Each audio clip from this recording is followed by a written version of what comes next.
So, Tyler, before we get into this week's movie, can I do like a little announcement type thing? You usually do. Why would today be any different? Rude. Anyways, I wanted to let everyone know that up on Facebook, which I'm getting flack for, but regardless, on Facebook we have a contest running. It started last week and it ends, well, next podcast, October 16th, we'll be announcing the winner. So you need to get your entry in before that. So October 15th, I guess. Technically it ends. Yeah? Assuming we don't record earlier than that, which we'd never do. We never do. It's fine. Anyways, so the contest is you guys get to choose a Christmas movie for us to do. I know it's early for Christmas. I've heard that now a ton of times, but we pre-plan all of our movies, and that is the first opening we have. And I wanted to make sure that the movie we had you guys pick was for this year. I didn't want it to just be random. So anyway, if you guys want to choose a movie that we are forced to do, whether we like it or not, you can go and enter the contest. All you have to do is share a screenshot showing that you're subscribed to the podcast and let us know what movie you want to do. It's really that simple. We'll use a random name generator next week to choose the winner. It's not rocket science, although people on Twitter can't seem to figure it out.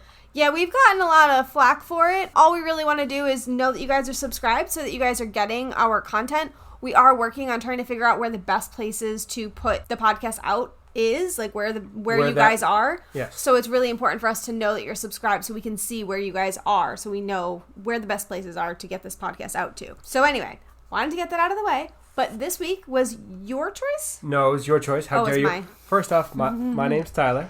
I'm Shay. And this is Cinematically Correct. This week is your choice. I wanted to put it on you because I feel like it'd be so much funnier if it came from you. But yes, it was my choice. This week's movie is Idle Hands. This was a movie that I watched, I guess, when I was like 13, 14, based on when it came out. And it was just, I don't know, it's just like one of those childhood movies that just bring you happy thoughts and feelings. This was my first time watching it, and I'm going to be honest, I think I would have needed the nostalgia factor to enjoy this movie. I mean, that happens with a lot of older movies, but anyway, so I'm excited about this movie. This movie just brings back happy vibes for me, so I'm excited. Do you want to do a brief synopsis? Brief synopsis.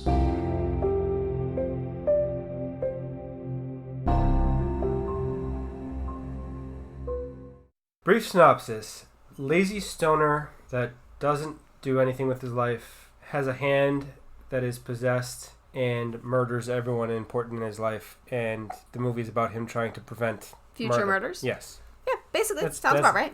That's it. Yeah, sounds good. Okay, so I wanted to go through the characters because, like, that's just what we do. So the main character, Anton, is played by Devon Sawa. I know him from Final Destination is the first thing I think of, but he is also the kid in Casper. He was also in Little Giants. Yeah, and he is in other things more recently. I was looking through his IMDb and I saw some stuff, but there was nothing that I really recognized. But SLC Punk, Jason Segel was also in SLC Punk, and now I kind of want to see it. So if anyone knows what that is, because I don't know what the movie is, I just saw it on his IMDb. But Jason Segel is in it, so now I'm super interested. So if anyone has seen it, let me know. Hit me up. I want to know what it is. Anyway, he plays like kind of like a lazy stoner type guy. The laziest good-for-nothing stoner, as we find out later in the movie. Yeah, basically. I mean, he's a nice guy all around. I mean, doesn't seem like there's anything wrong with him. It's just his hand is possessed by the devil, I think. Well, he doesn't actually do anything other than smoke weed and have the munchies. Yeah, and he apparently didn't go to school for like months because they were like, if you ever showed up at school, then you'd know about the dance. So yeah, where was that kind of school attendance policy when we were growing up? I was also confused if he was in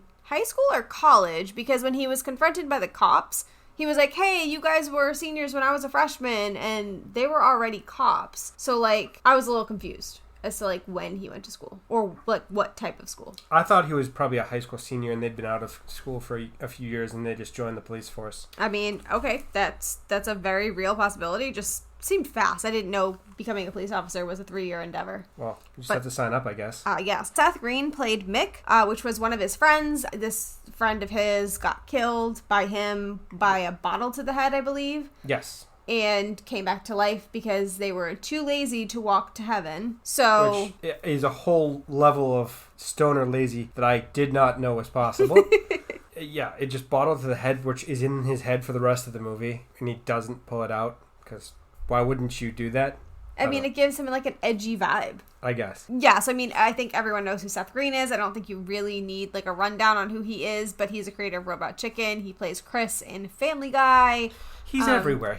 Come on. Yeah, I did want to mention that his first movie that he wrote and directed came out this year, so I kind of wanted to just mention that because, like, good for him. That's amazing. It's Changeland. It has Macaulay Culkin in it. He stars in it, and then also Brenda Song is in it. The trailer looks amazing, but you have to say it. I mean, you have to. Just so happy for him. Eldon Henson plays Penub. Penub?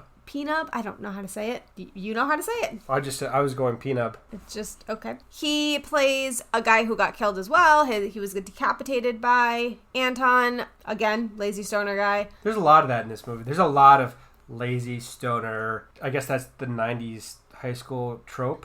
I mean, I guess. I don't know. There really wasn't much to his character to say anything about. Nowadays, the only thing I could see that he was Foggy Nelson and, like, Daredevil and Jessica Jones. He was in the Mighty Ducks. How dare you? Oh, sorry. I didn't know that. So he's the guy with a hell of a slap shot in Mighty Ducks where he gets recruited, especially because he doesn't know how to skate. Yeah, I didn't know that. Didn't know that. Nope.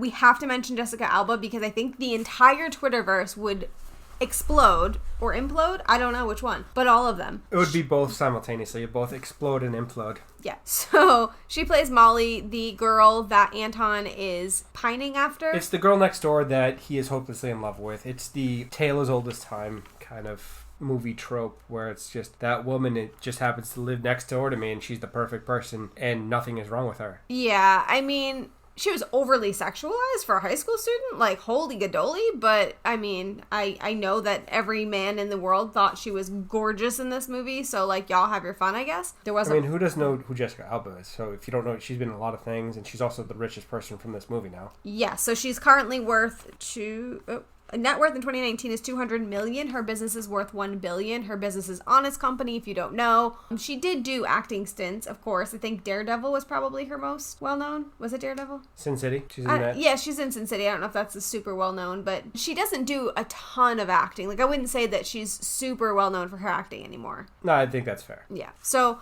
other than that, I mean, there are other big actors. I mean, the father in this was Fred Willard, who I know from Life's Just Not Fair. Malcolm in the Middle. Sorry, I had to sing the theme song to get it out of me. Yeah, well, he's in a lot of things. He's just that prototypical add-in support cast person for everything. Right. He's never the main character. He's always a support character. Vivica Fox, the bounty hunter. Yes. Jesuit priest or whatever. I don't even remember that. Jesuit priest, that's what she said. It's a nightmare of a plot line. So many problems with how this movie was conceived and processed, start to finish. So where do we go from there? Wait. So I don't normally add this into characters, but I do want to mention the director. And I'm only doing this to spite all of you in the audience who yelled at me last week and tried to tell me that I was wrong about something very important to me.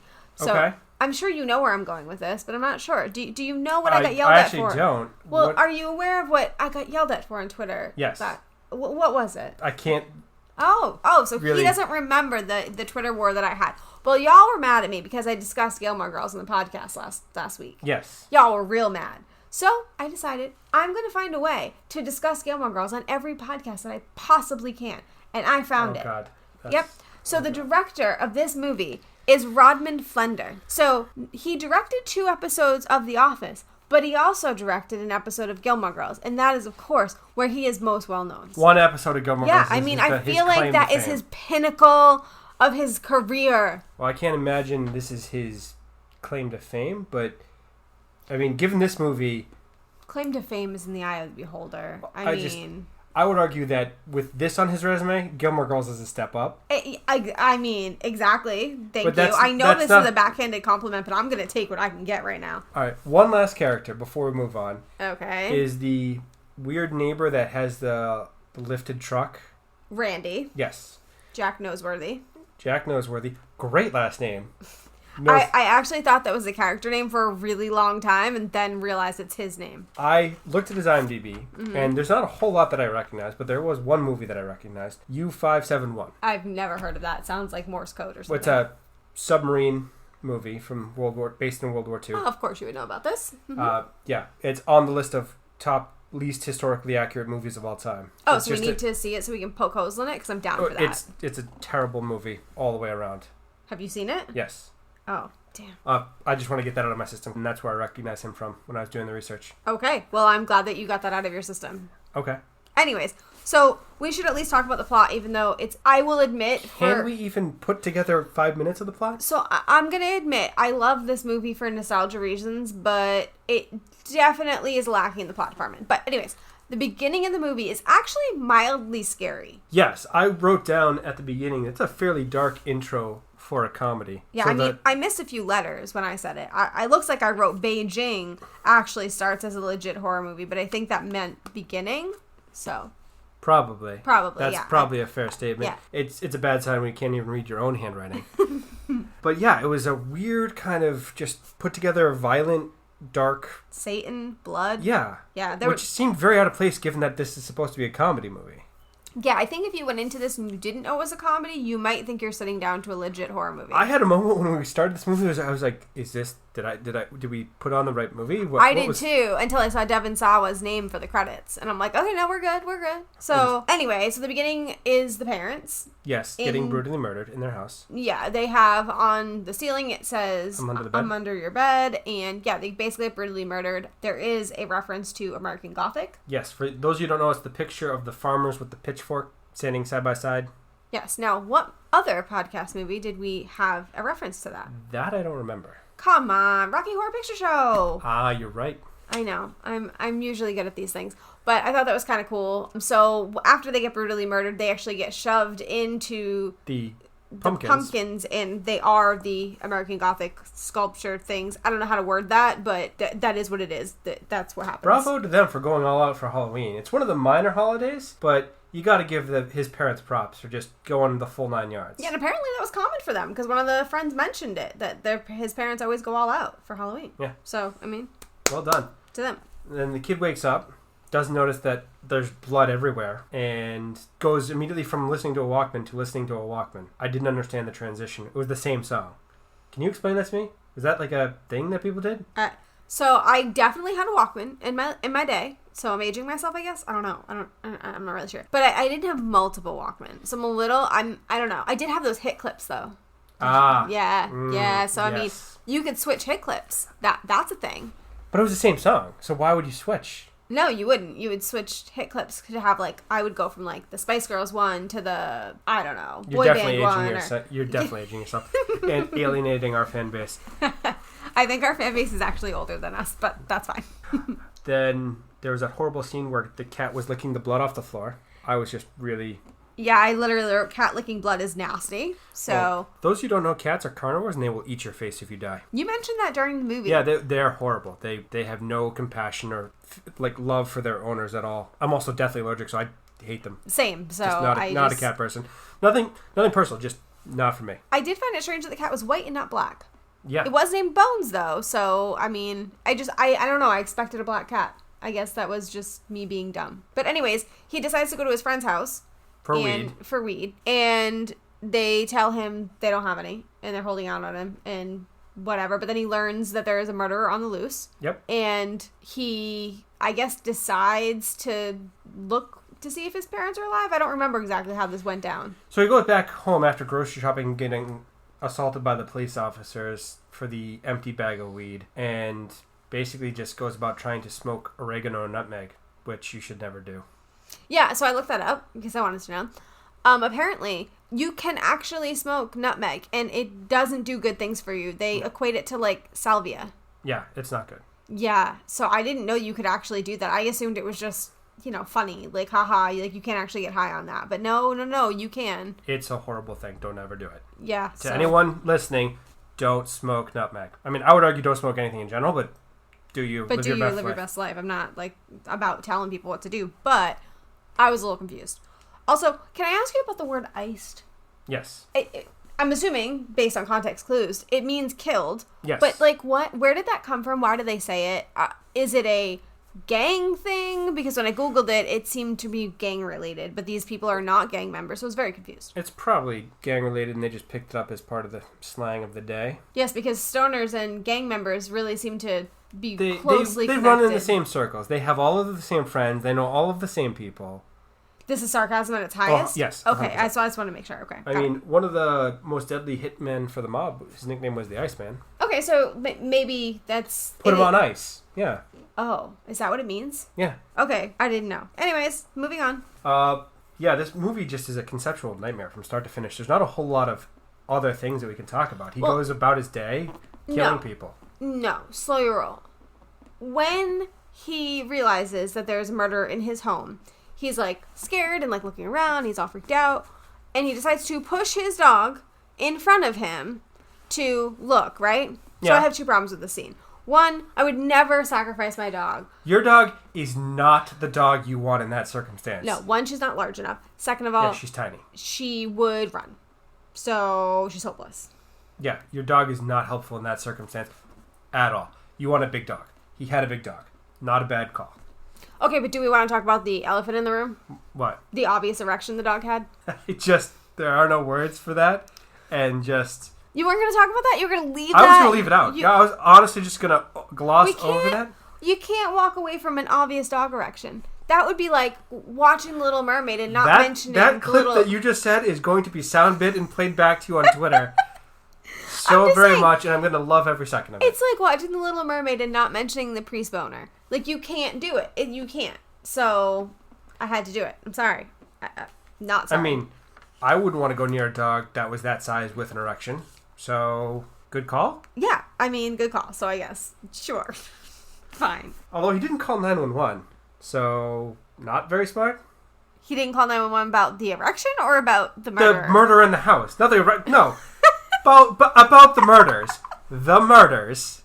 I mean, it felt like it could go either way. But yes, that's true. I think he was too lazy, and also I think he was afraid that those cops that just like made fun of him would be the ones that showed up. That's a oddly rational thought for someone that is that stoned. I thought you were talking about my rational thoughts, so... Then his friends died, which I didn't expect them to come back, honestly. When I saw them die, I was like, well, that was unexpected. See, now, the thing about this movie is my memory of the movie is literally of his dead friends. That's the amount of memory I have of this movie. So I was very confused that they were alive, like, in any of it. I was like, wait, I don't remember this. So I expected them to come back. I just kept waiting. But is it weird to you that they're the only people that came back? Like, I guess it was kind of out of order because I expected either as soon as they came back, I was like, oh, his parents are going to come back. I did too. Yeah. I mean, obviously it's commentary on them being so exceptionally lazy that they don't go to heaven, but... Can we talk about how fast he dug those graves for 4 people? Do you know how incredibly difficult that would be? Maybe... That's so much digging for a lazy stoner. But it was the hand that was doing it, right? No, I think it was him trying to hide the dead bodies. Oh, okay. I figured he had help from the hand, because the hand seemed to be, on the ball? Yeah. Kind of on top of things? The MVP is what I was thinking, yeah. Mm-hmm. Yeah, so... I wouldn't be able to dig that hole in a week and a half. Not me neither. I also want to mention Burger Jungle because they sound delightful. I will let you know that Burger Jungle doesn't exist. Jungle Burger exists, but there are no safari fries. But Rainforest Cafe has safari fries, if you were wondering. So we're making a trip to multiple burger establishments to taste all of the food is what you're saying. Well, I mean, in fairness, Burger Jungle is, I think, in Carolinas, maybe, something like that. But Rainforest Cafe is in Boston. So I'm just saying, I did a little research, because I was hungry, and safari fries sound bomb. So, we could also probably Google Rainforest Cafe safari fries, DIY, or cook at home, or whatever. So, I mean, whatever you're feeling. Just wanted to let you know. Wanted to put it out there. I love how you did the little hand wave that no one can see as I try to voodoo me into doing what you want. Basically, yeah. I honestly don't know where to go from there. Okay, well, we want this podcast to be a shorter one. Yes. Because we don't have as much to say, and I feel like we're saying a lot. So, the rest of the movie is essentially him trying to figure out how to get rid of the hand, which, spoilers, I don't know why I said spoilers, we spoiled the whole movie. He cuts his hand off, and... microwaves it, and then his friends eat a burrito. Yeah, essentially, yeah, that's... Out of the microwave. No, thank you. Yeah, so then the bounty hunter has to chase down the hand, and they are able to kill the hand and save his girlfriend? Can we call her his girlfriend? I don't know what you can call her. The maiden in distress. Sure. Yeah, they're able to save her. It's like in a shop, like for auto shop. Through the power of weed. Yes. It's a wholesome story. The power of weed. The compels magical you. healing powers and wonder that is marijuana. I do have one question. Yeah. So, you know how the two girls, they're running, they're like scared, they have to go through a fan, which girls, like more power to you, would never have jumped through that fan when only a high-heeled shoe was stopping it from killing you, but more power to you. One of the girls, Jessica Alba, gets through, the other girl panics, doesn't get through, and the hand catches up to her. It puts a rope around her neck and then makes the fan go after he puts her down like she's being hung. Yep. How did the fan not cut the rope? It instead twirled the rope up so that she was then obliterated. I don't know, because I would have expected snap on the floor, done. That's what I was expecting. So I'm wondering the mechanics of that. If anybody could let me know, that would be cool. That's a wonderful thing. Should we mention that the hand is also the hand from Addams Family? Yes, it's the thing. Thing. Yes. Not the thing. What? Thing. There you go. From the 1991 Addams Family. Yes. Yes. I wanted to mention it because it's important. You know what I'm saying? Is it? Oh, we know what we didn't mention. We should mention one other thing. Okay. The principal, he was a little problematic. Having phone sex while he was on duty. Yeah, and the stuff he was saying, like, yeah, it was a little bit like, oh, I don't know if I want my principal talking like that to somebody. I mean, do whatever you want in your own personal life, but not while you're in a school. That is super creepy. Yeah, it was a lot. So, anyways, if you guys haven't seen that scene, it's a little bit, I don't know if it would pass muster nowadays, but it was a little bit much. Half of this movie would not pass these days. You kidding? That's true. So I wanted to mention that this film was actually delayed in release because of the Columbine massacre. I didn't realize that was then. For some reason, Columbine actually feels like it was closer than that. But yeah, so that is actually really sad. So I wanted to make sure we mentioned it. Mick and Peanut, I don't know.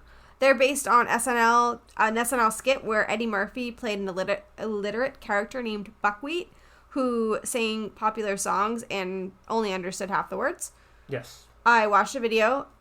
I don't really understand it. It's weird. It was over my head. Yeah, but... Totally not my jam. But that's who they're based on, so I wanted to bring that up. There's also, if you guys are looking for something funny to watch, there's a Seth Green Robot Chicken parody of it called Idle Nuts, although on YouTube, if you look it up, it's called like Horror Nuts. I don't know. It's called Idle Nuts, though. And fantastic parody. It's hilarious. Top notch. And I mean, Seth Green wrote it, so that makes it funnier to me.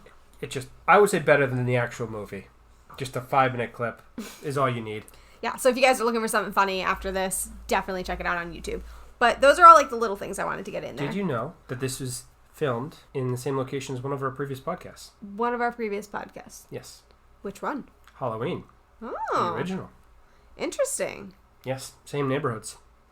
So we had already said we were going to go visit the neighborhood for Halloween, so now we're going for a twofer. Yes. I'm down. Then halfway through the movie, they decide to try to keep his hands busy because idle hands are the devil's workshop. Mm-hmm. Little known fact. That's from the Bible. That is not a little known fact. That's a well known fact. Okay, it's well known that's from the Bible. It is the passage Proverbs 16:27. I looked it up. Why? And it was on the IMDb. So I guess if after you listen to a movie about stoners, you want to go read the Bible, he's given you a section to go read. That's just the kind of guy I am. It's just a weird combo. So, want to move into Audience Asks? Well, I mean, so I did want to mention a few little, like, weird things. So this is considered a Zomcom. There's not a lot of them, but the, what I could find, the original Zomcom would be King of Zombies from 1941. That's way older than I expected. Yeah, now I'm sure there are people that are going to debate that, but that's what I could find on the internet. I also want to mention this is also falling into the genre of stoner movies from probably the 90s/80s. Ones that I've personally seen would be like White Castle, Pineapple Express, and Grandma's Boy. Those are not from the 90s, or those are all 2000s movies. I think Grandma's Boy might be in the 90s. White Castle might be as well. But either way, these are movies they're stoner movies that fall into the same genre. Okay. They're definitely stoner movies. All the way around. Right. So I just wanted to mention that this falls into two different genres of movies. So I wanted to put that out there. Oh, we didn't do Wasted Opportunity. Oh, so you have a wasted opportunity? Yeah. When he is hitting on the girl and he says, "Do you need a ball?" He didn't say, I have 2 that you could borrow. You had to get that in there. I did. Yeah, I did. I'm glad you did. I'm glad you got it in. That's what she said. Yeah. I was hoping you were going to go there. Okay, so audience asks. Audience asks.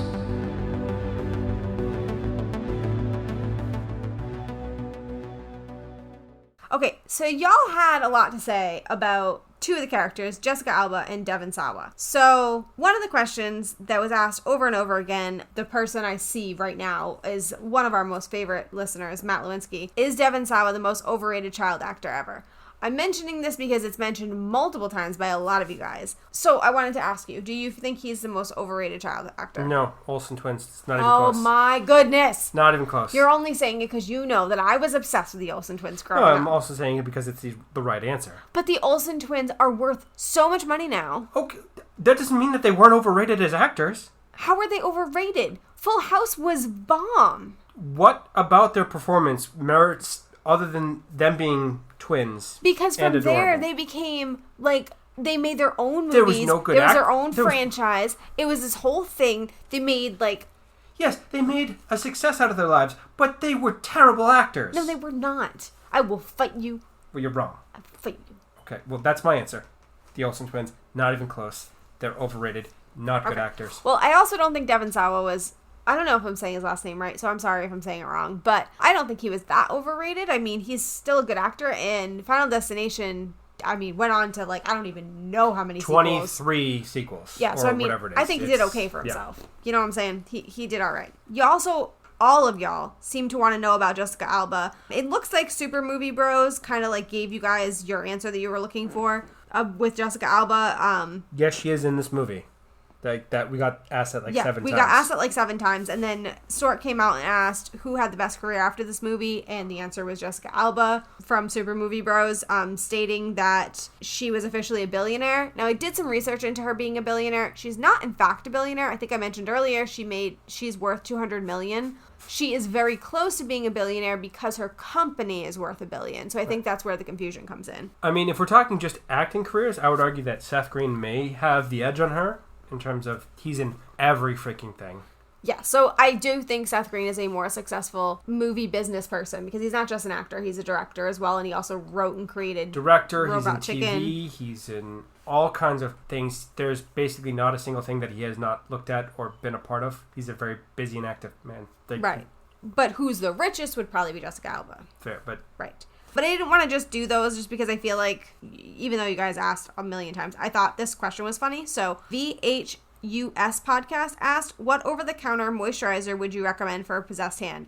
And scented or unscented or pumpkin spice? First of all, no pumpkin spice. I don't know if you're going to like it, but I don't like the smell of pumpkin spice. I just don't. I don't know what it is. Pumpkin anything is terrible. Pumpkin beer, awful. Pumpkin spice lattes, terrible. Nothing pumpkin spice ever at any time. For any reason, please. Yeah, basically, I agree with that. But do you have any over-the-counter moisturizers you would recommend? Yeah, because I use so many over-the-counter. I don't. I figured you were going to say, like, St. Ives or something. Isn't that what y'all use? Or Jergens? Burt's Bees? I don't know. I have no idea. You're talking to someone I don't know. It's for a guy. So, like, Jergens is what y'all use, right? Isn't that what it is? It's like in a blue bottle. Y'all use it and... No. What? Okay. No. Oh. Sure. That's the answer. Okay, we'll go good. with that one. I'm glad we have an answer. So, anyways, that's all I have for that. Do you have a history minute? Tyler's History Minute. I have a few. Oh, no. A few. Strap in, ladies and gentlemen. Well, first thing, she says Druid time, which is not a thing. You looked it up? No, I just did. You don't have to look it up. It's not a thing. Everyone uses the same time. Come on. Druids were ancient Celtic priests, magicians, and or soothsayers. Interesting. Now, do you know what soothsayers means? I don't. Someone who can see the future. Oh. So they're kind of like the mystics, medicine man, magician, kind of holy person. So does that mean she was calling herself that, or? Well, that's just where that originates. It comes from Ireland, Scotland, England, and Wales. Okay. Interesting. And then, did you know that duct tape actually was invented after duct tape? Duct tape? Duct tape. D-U-C-T. Yeah. Duct tape was invented after duct tape. And everyone always says that it's duct tape and it's not duct tape. They're wrong. Okay, I didn't know any of that. Also, we should mention that since you're bringing up duct tape, we never mentioned anything about duct tape. The reason that's part of this movie is because... his friend that gets beheaded has his head duct taped back on. Yes. Thank you for clarifying. Well, anyway, back to duct tape, which is why I'm bringing it up in the first place. Duct tape was invented in 1899. Oh. Whereas duct tape was invented during World War II. Can you spell both of them? Because I still don't know the difference. Duct tape, D-U-C-K, as in the animal duck. Yeah. Tape was invented first. I didn't know there was an animal duct tape. Well, most people say duct tape when they mean duct tape. It's the whole big confusing nightmare. I didn't know there were two. Does one of them have ducks on it? It does have ducks on it. Really? Yes.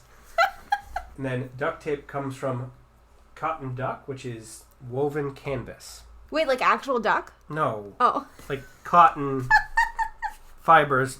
This is so confusing. This It is like Who's on First. It is exactly like Who's on First. The tape that was invented during World War II, duct tape with the T, was designed so that it could be ripped but also waterproof. Well, it's magical and it fixes all things. It fixes all things. Yes. Which is where I was going with that. And then my final history minute is tied to the central part of this movie, obviously being idle hands. There is a condition called alien hand syndrome, otherwise known as Dr. Strangelove syndrome, which is a condition where a person experiences their limbs acting on their own. Oh. That's like a real thing? It's a real thing. That's kind of terrifying. Can I tell you one thing? Because I want to. Yes. So, I actually confused this movie a little bit. You know, like how your memory doesn't remember things 100%. So, I confused this movie with another show that also talks about alien hand syndrome. Can you guess what this is? No idea. So, the show has a person who has a hand from a serial killer. Oh. And they become a serial killer because of their hand, which the show is Scream Queens. Gotcha. Yeah, and I mixed the two up in my head, so when I remembered Idle Hands, I thought he had a hand of a serial killer, but that was Scream Queens. Mm. Yeah, so I just wanted to let you know because I figured I should out myself for my own miss of memory. All right. So that's all you got for history? That's all I got for history minute. I got duct tape, and oh gosh, it's gonna be a nightmare. The memes are gonna be be wonderful. If you guys can make a duck tape meme, I don't even know how to say that. I would love you all forever because you're magical. All right, last thing we have to do is ratings. Reviews.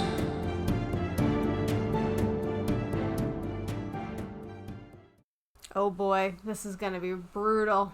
So the Rotten Tomatoes has it at 16, which is up there with worst movies that we've ever done. It's right there with all of the winners that we've done. Audience score of 58. Okay, so cult classic. Redeemed a little bit by the people that remember it nostalgically, namely you. I'm going to give this movie a 4.5. Wow. 5, maybe 5. All right, we need to grab some nostalgia movies from your childhood and destroy them. All right. Okay. So, any reasons for your 4 or 5? It's not good on any level. The story is terrible.